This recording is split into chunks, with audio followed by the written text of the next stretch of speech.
Good evening. आज आम्ही मिस्टरांच्या swimming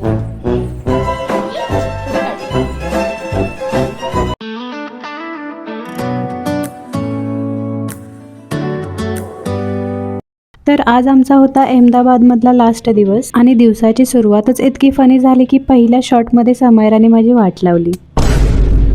me कॅमेरासमोर welcome to my channel म्हणतच होते आणि नेमकी तिने त्याच वेळेला लाईट ऑफ केली. सगळे रेडी झालो आणि बाहेर पडायला सुरुवात केली. आज आम्ही नेमके कुठे जाणार आहोत हे मी लिफ्टमध्ये सांगितलं होतं, पण ती क्लिप काही नीट रेकॉर्ड झाली नाही, म्हणून आता थेट डेस्टिनेशनवरच घेऊन जाते. रिक्षामध्ये बसल्यावर समयरा आणि शिवायची मस्ती सुरूच होती. दोघांना बघत बघत कधी आम्ही डेस्टिनेशनवर पोहोचलो ते कळलंच नाही. तर आज आम्ही आलो होतो वीर सावरकर स्पोर्ट्स कॉम्प्लेक्समध्ये. इथे सिनियर नॅशनल स्विमिंग कॉम्पिटिशन सुरू होती आणि स्विमिंग माझ्यासाठी थोडं स्पेशल आहे कारण मी स्वतःही स्विमर आहे. माझे मिस्टर आर्मीमध्ये आहेत आणि तेही स्विमर आहेत. ते या कॉम्पिटिशनमध्ये पार्टिसिपेट करत नव्हते, पण प्लेयर्सना कोच सोबत हेल्प करत होते.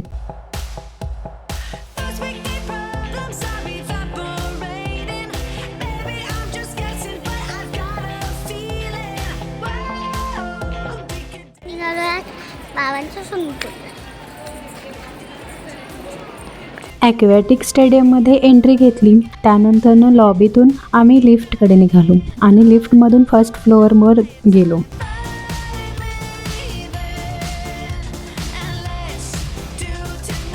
आत गेल्यावर सगळे स्विमर रेससाठी वॉर्मअप करत होते. कॉम्पिटिशन सुरू होण्याआधी तिथलं ॲटमॉस्फिअर वेगळं होतं आणि एनर्जेटिक वाटत होतं. सगळे आपापल्या इव्हेंटसाठी रेडी होत होते आणि फोकसही वाटत होते. आणि मग थोड्या वेळातच रेस सुरू झाल्या. सगळ्यात आधी होती वुमन्स 50 बटरफ्लाय. ही कॉम्पिटिशन मी पूर्ण रेकॉर्ड केली आहे, म्हणून मी आता जास्त काही बोलत नाही. तुम्ही आता एन्जॉय करा.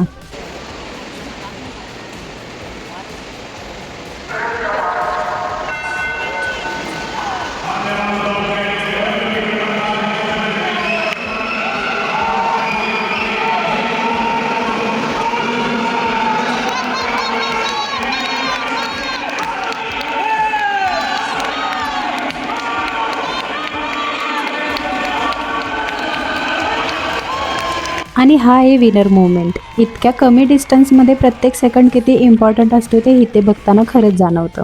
यानंतर होती मेन्स 50 ब्रेस्टस्ट्रोक. ही रेससुद्धा मी पूर्ण रेकॉर्ड केली आहे, ती पण तुम्ही एन्जॉय करा.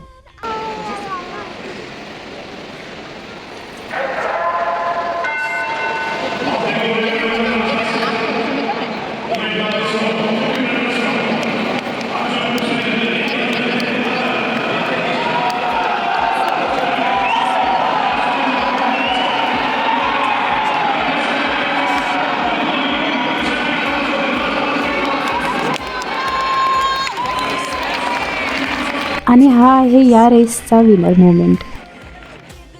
कॉम्पिटिशन बघता बघता मध्येच आम्ही आमचे काही मुवमेंट्स कॅमेरामध्ये कॅप्चर करून घेतले. काही खास प्लॅन नव्हता, पण खरं सांगायचं तर असे छोटे छोटे मुवमेंट नंतर मेमरीज बनतात. आणि हाच तो अनएक्सपेक्टेड मोमेंट. आर माधवन तिथे आले होते कारण त्यांचा मुलगा वेदांत माधवन स्विमिंग कॉम्पिटिशनमध्ये पार्टिसिपेट करत होता आणि त्यांना तिथं पाहणं आमच्यासाठी खरंच एकदम स्पेशल मोमेंट होतं. त्यांना तिथे पाहायला मिळालं आणि त्याने विनर्सना मेडल्स आणि सर्टिफिकेटही दिले. तो मोमेंटही मी कॅमेरामध्ये कॅप्चर केला आहे. असे मोमेंट आपण प्लॅन करून जात नाही, पण अचानक मिळाले की व्लॉगची मेमरी अजून स्पेशल होते. इतका वेळ कॉम्पिटिशन बघून आता भूक लागलीच होती, म्हणून मग आम्ही काहीतरी खायला गेलो. मुलांसोबत फिरताना एक गोष्ट कायम असते, आपण कुठेही असलो तरी खायची वेळ झाली की सगळ्यांना आठवतं. आणि इथे समयराला थंडी वाजत होती, म्हणून तिने शिवायचं ब्लँकेट घेतलं होतं. निघायच्या आधी पुन्हा एकदा आम्ही पूल जवळ गेलो. माझ्या मैत्रिणीने शिवायला घेतले, पण साहेबांचा मूड काही वेगळाच होता.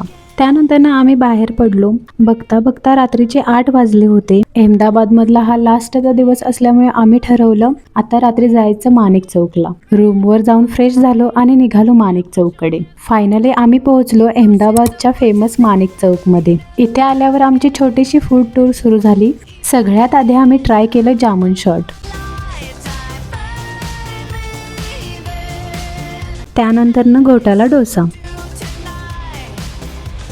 डोसा आणि जामून शॉट छान होते, पण सँडविच काही इतकं मला खास आवडलं नाही. समयराला काळा खट्टा खायचा होता, तोही घेतला. त्यानंतरनं थोडं मार्केटमध्ये फेरफटका मारला. अहमदाबादमधला शेवटचा दिवस होता, तर फूडमध्ये काही कमी ठेवायचे नाही असंच ठरवलं होतं. आणि मग शेवटी आम्ही अहमदाबादला बाय म्हणायची वेळ आली. खरंच हे दिवस कसे गेले कळलंच नाही. या ट्रिपमध्ये खूप काही केलं, फिरलो, खाल्लं, स्विमिंग कॉम्पिटिशन पाहिली, मुलांनी भरपूर मस्ती केली आणि सगळ्यात महत्त्वाचं म्हणजे खूप साऱ्या सुंदर मेमरीज घेऊन चाललोय. ट्रॅव्हल संपतो पण त्याच्या आठवणी कायम मात्र राहतात. आणि यासोबतच आपली अहमदाबादमधली व्लॉग सिरीज इथे संपते. सुरुवातीपासून शेवटपर्यंत तुम्ही या सिरीजला दिलेल्या प्रेमासाठी मनापासून थँक्यू. तुमचे लाईक, कमेंट आणि सबस्क्राईब खरंच खूप मोटिवेट करतात. Love you all subscribers. भेटू पुढच्या व्लॉगमध्ये. Bye bye. Take care.